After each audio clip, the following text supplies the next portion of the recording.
First round of the London Chess Classic 2015 took place today, and what an event promises to be. Of course, it's the final event in the Grand Chess Tour 2015 after Norway Chess and the Sinquefield Cup. So there is a lot at stake in this final tournament, and what a lineup of players we have. Of course, the world champion Magnus Carlsen is playing, the world number 2 Veselin Topalov, the world number 3 Viswanathan Anand, and the list goes on, but it's virtually the top 10 players in the world. There were 4 draws today and just one decisive result, which we're going to take a look at in a second. I should say that Magnus Carlsen drew his first game with black against Maxime Vachier-Lagrave, played very solidly indeed. Maxime did. Maxime risked very little after he was rather surprised by Carlsen's Sveshnikov opening. So a sound start for the world champion. Anyway, without further ado, let's look at the one decisive game. Veselin Topalov with white against Anish Giri playing black, and looks as though Giri wishes to play against to play his usual Grunfeld defence, but Topalov doesn't want to go into that and plays g3, and the fianchetto variation is very acceptable against the King's Indian, has an excellent reputation, but one of the problems is that black can play this idea c6 and d5 and lock out this bishop, and this is a very tough nut to crack. Karpov and Kasparov had several duels in this variation in their World Championship matches, and since then, no one has really got much against this. But Toppy played, after very little thought, Queen a4. Now this is an interesting move. The idea is quite simple, that after, for example, bishop g7, white can exchange on d5, and of course black can't recapture with the pawn as he wishes to because of the pin. So white already has a nice space advantage. Of course, one could take on c4, but again, white has a space advantage there. Giri played a very interesting move, knight fd7. Well, the only way for white to try to really exploit this is by taking on d5. Svidler tried queen c2 against Radyabov, but you can see that his queen got pushed around very badly in this position, and really black shouldn't have any difficulties in this position. Very nice bishops. So c takes d5 and knight b6. This is the idea. So first of all you push the queen away, and then you take on d5 and now the knight can come to this nice square on c6, and everything should be okay for black. Certainly I think it's very hard to prove any advantage for white in this position. Toppy played e3. It's not a beautiful move, but, well, as we'll see, the idea is to put the knight on e2. And,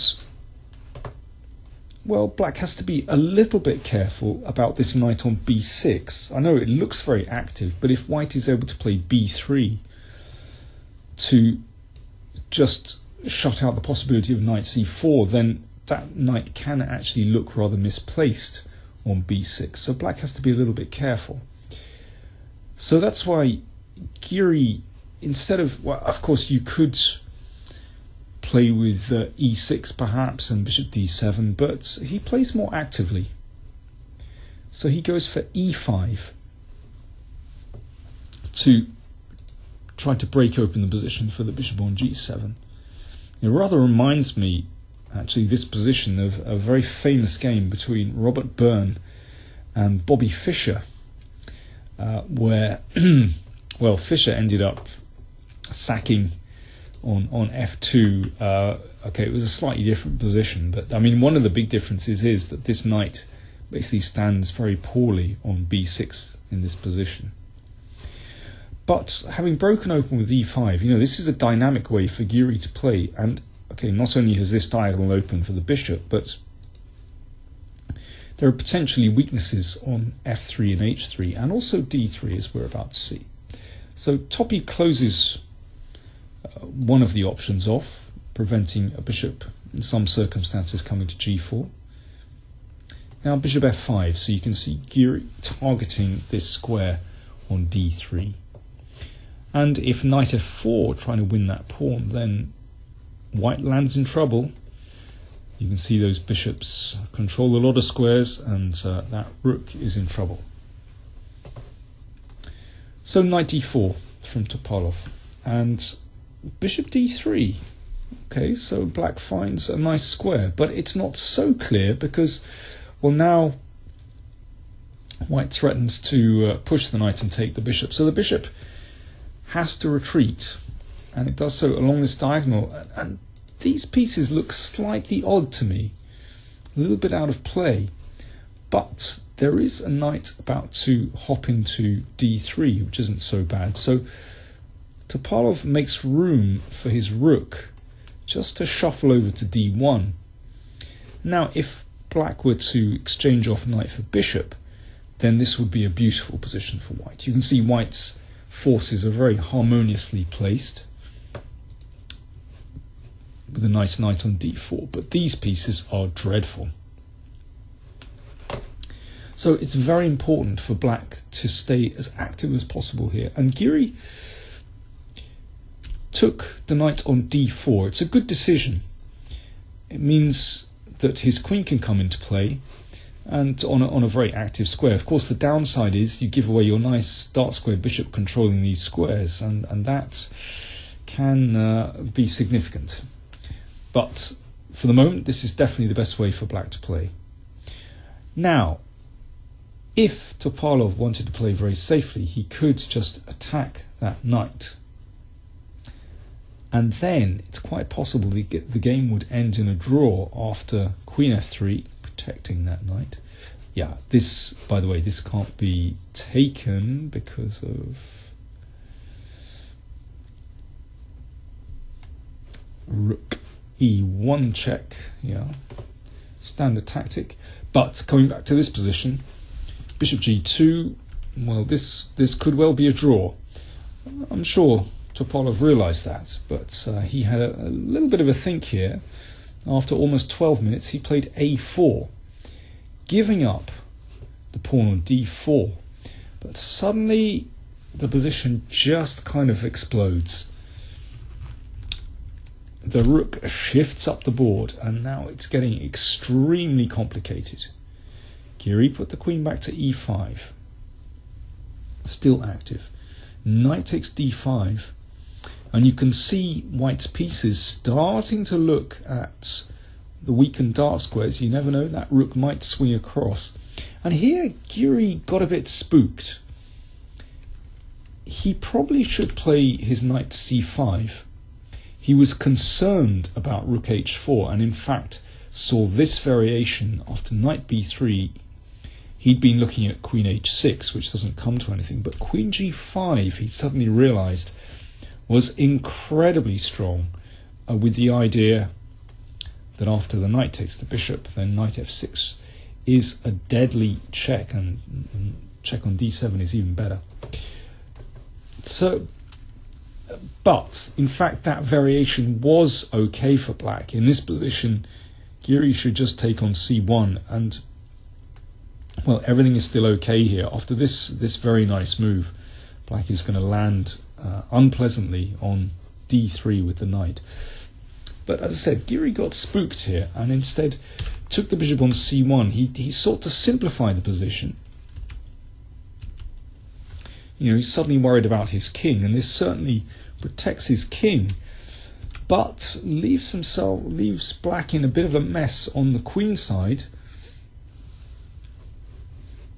Okay, this is threatened, the queen moves, and in these endgames, white is certainly better once he takes this bishop, and this bishop on g2 is superior to the knight on f6. And though these pawns are rather weak, Giri's next move was excellent. G5. And the reason he wants to do this is that in many positions in this endgame, when white wants to try and scoop up these pawns with a rook landing on c6 or maybe sometimes c7, very often a rook can come to f4 to guard f2 and counterattack on the f5, but with the pawn on g5, of course, this isn't possible.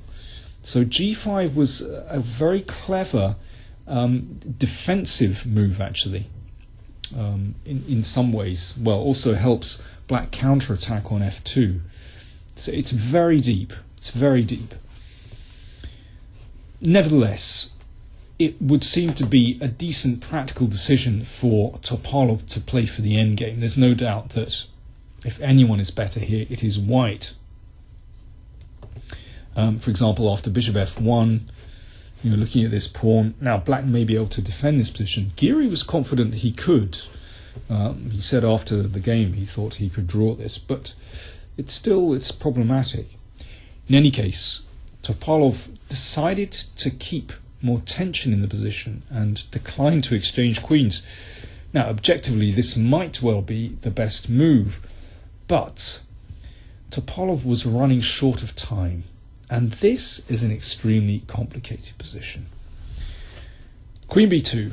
I mean, maybe he looked at this pawn and thought, well, black is just a bit loose here, but, well, black also has his trumps, namely some pressure on the second rank.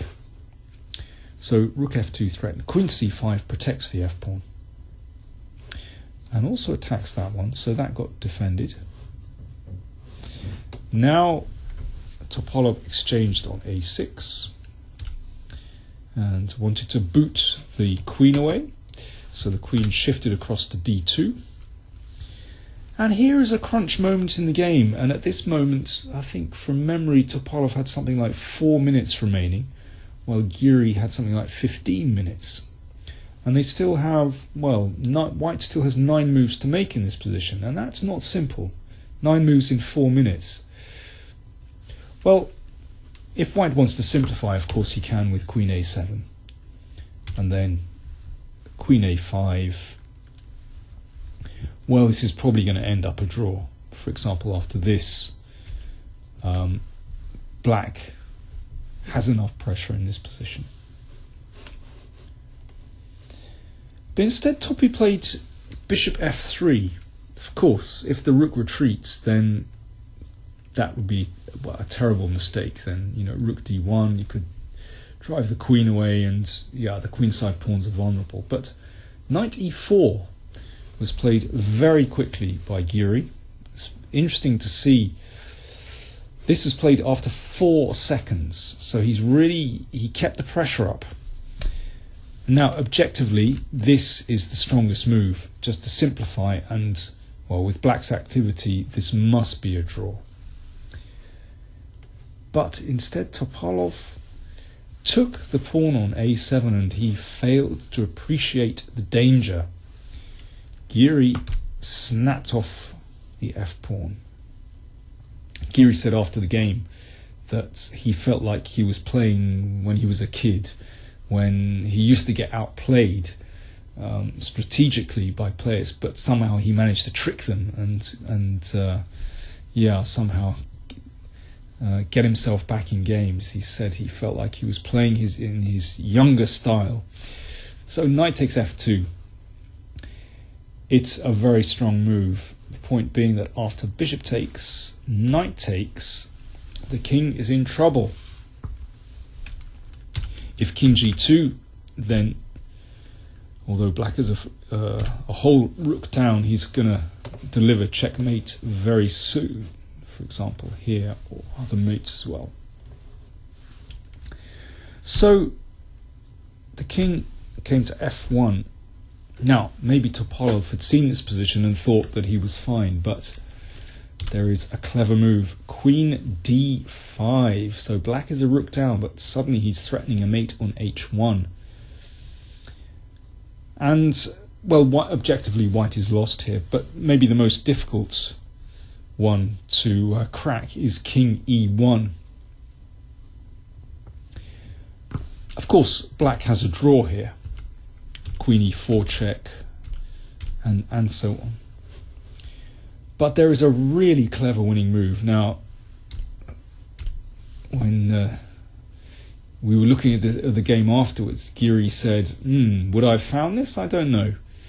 It's not an easy move. You know, he didn't have so much time left, maybe a 10-minute time advantage, something like that. But, I mean, maybe one would find this at the board, but not an easy move. I mean, there are some beautiful variations, actually. So, well, for example, if rook b2, you take this, and then, let's say, king e2, and knight f4 is mate. Nice. Or rook f2. Okay, black is still a rook down, but this attack is irresistible. Let's look at this. This is really nice. Rook takes bishop, and check, and now queen e2. Great stuff. I mean, there are other variations, but you get the idea. Black should win. But in the game, bishop h5 was played. And now it's a forced mate.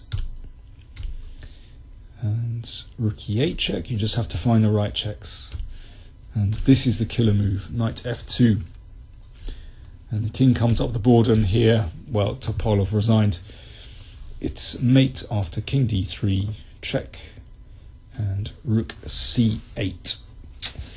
Tough stuff. So Topalov was doing very well, but I'm afraid he slipped up badly when short of time. But a great start for Anish Giri. So he leads the tournament after just one round. He's the only winner, but still 9 games to play.